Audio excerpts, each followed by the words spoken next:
ಕಾರವಾರದ ಕಳಸ ಕುಟುಂಬವು ಶತಮಾನಗಳಿಂದ ನಡೆದು ಬಂದಿರುವ ಸಾಂಪ್ರದಾಯಿಕ ಸುಗ್ಗಿ ಕುಣಿತವನ್ನು ಇಂದಿನವರೆಗೂ ಯಾವುದೇ ವ್ಯತ್ಯಾಸವಿಲ್ಲದೆ ಅಪಾರ ಶ್ರದ್ಧೆ ಮತ್ತು ನಿಷ್ಠೆಯೊಂದಿಗೆ ಆಚರಿಸುತ್ತಾ ಬಂದಿದೆ.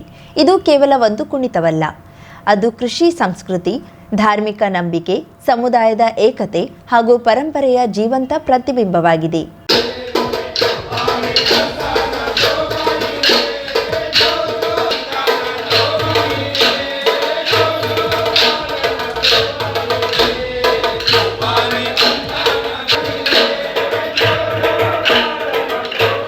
ಕಳಸ ಕುಟುಂಬದ ಸುಗ್ಗಿ ಕುಣಿತವು ಕಾರವಾರ ಪ್ರದೇಶದ ಸಾಂಪ್ರದಾಯಿಕ ಕಲೆ ಮತ್ತು ಸಂಸ್ಕೃತಿಯನ್ನ ಪ್ರತಿನಿಧಿಸುವ ಅಪೂರ್ವ ಜನಪದ ಕಲೆಯಾಗಿದ್ದು, ವಂಶದಿಂದ ವಂಶಕ್ಕೆ ಪವಿತ್ರ ಪರಂಪರೆಯಂತೆ ಮುಂದುವರೆದು ಬಂದಿದೆ. ಹಿರಿಯರಿಂದ ಕಿರಿಯರ ತನಕ ಕುಟುಂಬದ ಪ್ರತಿಯೊಬ್ಬ ಸದಸ್ಯರು ಈ ಕಲೆಯನ್ನ ಗೌರವದಿಂದ ಸ್ವೀಕರಿಸಿ ಮುಂದಿನ ತಲೆಮಾರಿಗೆ ವರ್ಗಾಯಿಸುವಲ್ಲಿ ಮಹತ್ವದ ಪಾತ್ರ ವಹಿಸುತ್ತಿದ್ದಾರೆ. ಕಾರವಾರ ತಾಲೂಕಿನ 18 ಗ್ರಾಮಗಳಿಗೆ ಸಂಬಂಧಿಸಿದ ಈ ಸುಗ್ಗಿ ಕುಣಿತವು ಹೋಳಿ ಹಬ್ಬದ ಮೊದಲ ದಿನದಿಂದಲೇ ಪ್ರಾರಂಭವಾಗುತ್ತದೆ.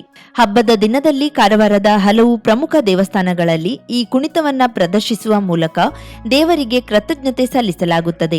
ಇದಲ್ಲದೆ ಹಿಂದಿನ ಕಾಲದಿಂದಲೂ ಕೆಲವು ಮನೆತನಗಳಲ್ಲಿ ಈ ಕುಣಿತವನ್ನ ಪ್ರದರ್ಶಿಸಿ ಜನರನ್ನ ಮಂತ್ರಮುಗ್ಧರನ್ನಾಗಿಸುವ ಪರಂಪರೆಯೂ ನಡೆದು ಬಂದಿದೆ. ಹೋಳಿ ಹಬ್ಬದ ಮುಖ್ಯ ದಿನದಂದು ಮಾಂಡ್ ಮೇಲೆ ಕುಣಿದು ಸಂಭ್ರಮಿಸುವ ಮೂಲಕ ಸುಗ್ಗಿ ಕುಣಿತವು ಸಮಾಪ್ತಿಗೊಳ್ಳುತ್ತದೆ. ಈ ಸಂದರ್ಭದಲ್ಲಿ ಕುಣಿತದ ತಾಳ, ಹಾಡು, ಹೆಜ್ಜೆಗಳ ಸಮನ್ವಯವು ನೋಡುಗರ ಮನಸ್ಸಿನಲ್ಲಿ ಆನಂದ, ಭಕ್ತಿ ಮತ್ತು ಸಂಸ್ಕೃತಿಯ ಗೌರವವನ್ನ ಮೂಡಿಸುತ್ತದೆ.